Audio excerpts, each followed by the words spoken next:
Assalamualaikum and hi everyone, welcome back to Bablu's Kitchen. இன்னைக்கு நம்ம channel என்ன பார்க்க போறோம் அப்படினா ஸ்பைசி லவர்ஸ்க்கு ரொம்பவே பிடிச்ச ஸ்பைசி சிக்கன் ரெட் கரி தான் பார்க்க போறோம். ரொம்ப யம்மியா இருக்க போது ஸ்கிப் பண்ணாம என்னோட வீடியோவை பாருங்க. எப்படி செய்யறது அப்படினு வாங்க வீடியோக்குள்ள போய் பார்க்கலாம். அதுக்கு நான் இன்னைக்கு ஒரு 15 காஞ்ச மிளகாய் எடுத்துர்க்கேன். அதில் உள்ளுக்குள்ள சீட்ஸ் எல்லாம் ரிமூவ் பண்ணிடுங்க. இது தான் இந்த கறியிலேயே ரொம்ப முக்கியமானது. அப்படி நீங்கள் சீட்ஸை ரிமூவ் பண்ண மறந்துட்டீங்க அப்படின்னு சொன்னால் கடைசியாக இந்த கறியை நீங்கள் கண்ணீரோடு தான் சாப்பிட வேண்டி வரும். அவ்வளவு ஸ்பைசியாக இருக்கும். ஸோ வீட்டில் கிட்ஸ் எல்லாம் இருந்தாங்க அப்படின்னு சொன்னால் இதில் ஒரு 2-3 மிளகாயை மிச்சம் வச்சுட்டு மிச்சத்தில் எல்லாத்துலேயுமே இருக்கிற சீட்ஸ் எல்லாம் ரிமூவ் பண்ணிவிடுங்க. ஒன்று கூட மிச்சம் வைக்காமல் எல்லாத்துலேயுமே எடுத்துருங்க. அப்போ தான் உங்களுக்கு ஸ்பைசினஸ் குறைவாக இருக்கும். ஏன் நாங்கள் 15 மிளகாய் சேர்த்துக்கொள்கிறோம் அப்படின்னு சொன்னால் இந்த ரெட் கறின்னு சொல்லி பேர் வச்சோம் இல்லையா, அதுக்காக வேண்டி தான் கறி நல்ல கலராக வரத்துக்கு. அதோட நான் 1 டீஸ்பூன் அளவு சீரகமும் 1 டீஸ்பூன் பெருஞ்சீரகம், 5 கிராம்பு, 2 பட்டை துண்டு, அதோட 2 ஏலக்காய் அது எல்லாத்தையும் போட்டுட்டு ஒரு 4 டீஸ்பூன் அளவு கொத்தமல்லி விதை எல்லாத்தையும் ஆட் பண்ணிவிட்டு நான் நல்லா ட்ரை ரோஸ்ட் பண்ணிக்கொள்ள போகிறேன். அது கொஞ்சம் நேரம் ட்ரை ரோஸ்ட் பண்ணிவிட்டு இடையில நீங்கள் கொஞ்சம் கருவேப்பிலையும் ஆட் பண்ணிக்கொள்ளுங்க. அதையும் சேர்த்து நல்லா ட்ரை ரோஸ்ட் பண்ணிக்கொள்ளுங்க. கருக விடாமல் அளவாக பண்ணி எடுத்துக்கொள்ளுங்க. அதோட ஒரு 1/4 டீஸ்பூன் அளவு மஞ்சத்தூளும் கொஞ்சம் உப்பும் ஆட் பண்ணிக்கொள்ளுங்க.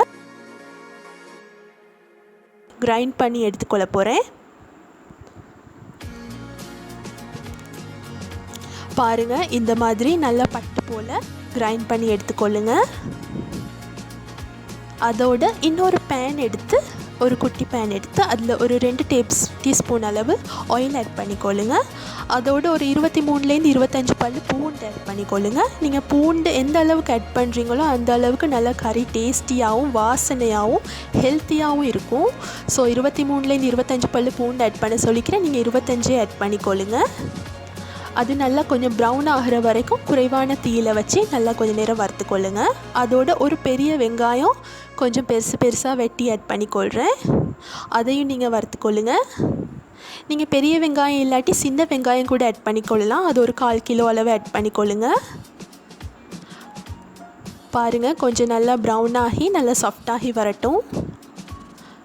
இங்கே பாருங்கள், இந்த அளவுக்கு வந்தால் போதும். இப்போ நான் கொஞ்சம் கூட தண்ணி விட்டுக்கொள்ளாமல் அதை நான் நல்லா அரைச்சி எடுத்துக்கொள்ள போகிறேன்.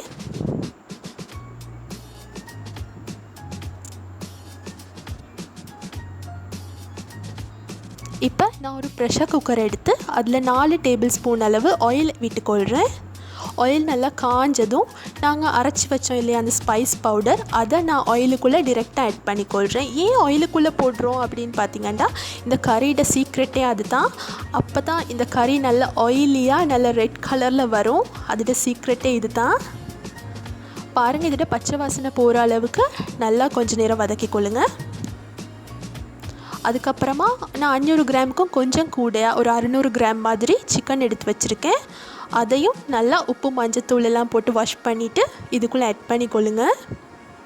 ஆட் பண்ணிவிட்டு நல்லா மசாலாவோட கோட் ஆகிற மாதிரி நல்லா மிக்ஸ் பண்ணி விட்டுக்கொள்ளுங்க.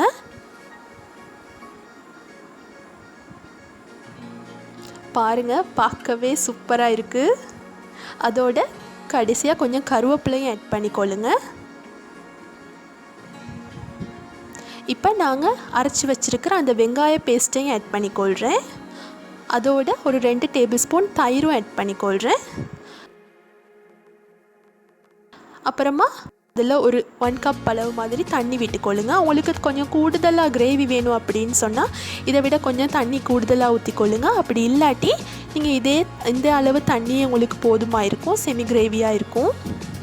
நான் இன்னும் கொஞ்சம் தண்ணி ஊற்றி நல்லா கொதிக்க வைக்க போகிறேன்.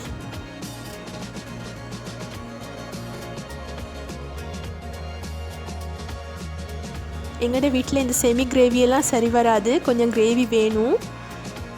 ஸோ பாருங்கள், இந்த மாதிரி நல்லா கொதிச்சுட்டு வர நேரம் நான் மூடி வச்சு ஒரு 2 விசிலுக்கு நான் அதை வேக விட போகிறேன். பாருங்கள், சிக்கன் நல்லா குக் ஆகிருச்சு. பார்க்கவே யம்மியாக இருக்குது. நல்ல எண்ணெய் மிதந்துட்டு தலை ரெட் கலரில் இருக்குது. பாருங்கள், சிக்கனும் நல்லா குக் ஆயிருச்சு. இப்போ இப்போ திருப்பி ஸ்டவ் ஆன் பண்ணிவிட்டு நான் அதை கொதிக்க வைக்க போகிறேன். கொதித்ததுக்கப்புறமா ஒரு 4 டீஸ்பூன் அளவு தேங்காய் துருவல் எடுத்து அதோட கொஞ்சம் தண்ணி விட்டு நான் அதையும் அரைச்சி இதுக்குள்ளே ஆட் பண்ணிக்கொள்கிறேன். அதோட கொஞ்சம் உப்புத்தூளும் ஆட் பண்ணிக்கொள்ளுங்க. நாங்கள் உப்பு ஆட் பண்ணலை இல்லையா, அதுக்கு தான்.